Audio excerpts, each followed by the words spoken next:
ચોમાસાની ઋતુમાં મચ્છરજન્ય રોગચાળાને લઈને સયાજી હોસ્પિટલના આરએમઓએ નાગરિકોને સાવચેતીના પગલાં લેવા માટે અપીલ કરી હતી। હાલ ચોમાસાની ઋતુની શરૂઆત થઈ ચૂકી છે। ચોમાસાની ઋતુમાં વરસાદી પાણી ભરાવાના કારણે મચ્છરજન્ય રોગચાળો ફાટી નીકળવાનો પણ ભય રહેતો હોય છે।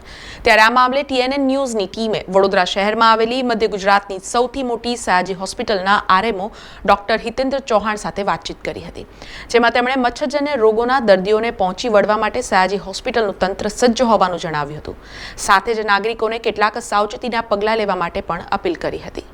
ચોમાસાની ઋતુની શરૂઆત થઈ ગઈ છે, વરસાદ પણ પડવા માંડ્યો છે, તો આ બાબતે અમારી SSG હોસ્પિટલ સંપૂર્ણ સજ્જ છે। અમારે ત્યાં પૂરતા બેડ ઉપલબ્ધ છે, પૂરતી દવાઓ ઉપલબ્ધ છે, પરંતુ જાહેર જનતાને હું એક વાતની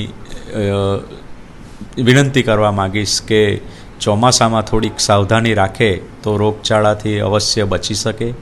જેમ કે પોતાના ઘરની આસપાસ, ઘરની અંદર, ઘરના ધાબા પર ક્યાંય પાણીનો ભરાવો ન થાય, ખાબોચિયા ન બને, કારણ કે એમાં જ પછી મચ્છર અને બીજા જીવજંતુઓ ઉત્પન્ન થતા હોય છે, જે આપણને પછી રોગચાળો ફેલાવવામાં આપણી કોમ્યુનિટીમાં એનો ભાગ ભજવે છે।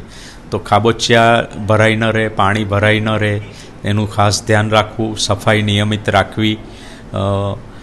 આ ઉપરાંત વાસી ખોરાક નહીં ખાવો, વાસી ખોરાકના કારણે પણ રોગચાળો ફેલાવાના સંભાવના રહેતી હોય છે।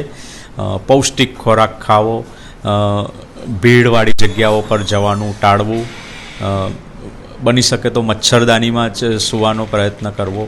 આ બધી થોડી કાળજી રાખશે તો રોગચાળાથી અવશ્ય બચી શકાશે। સમાચારોના સતત અપડેટ માટે TNN ન્યૂઝને YouTube પર સબસ્ક્રાઇબ કરી બેલ આઇકોન પ્રેસ કરો અને અમારી સાથે જોડાયેલા રહો Facebook, Instagram અને Twitter ઉપર।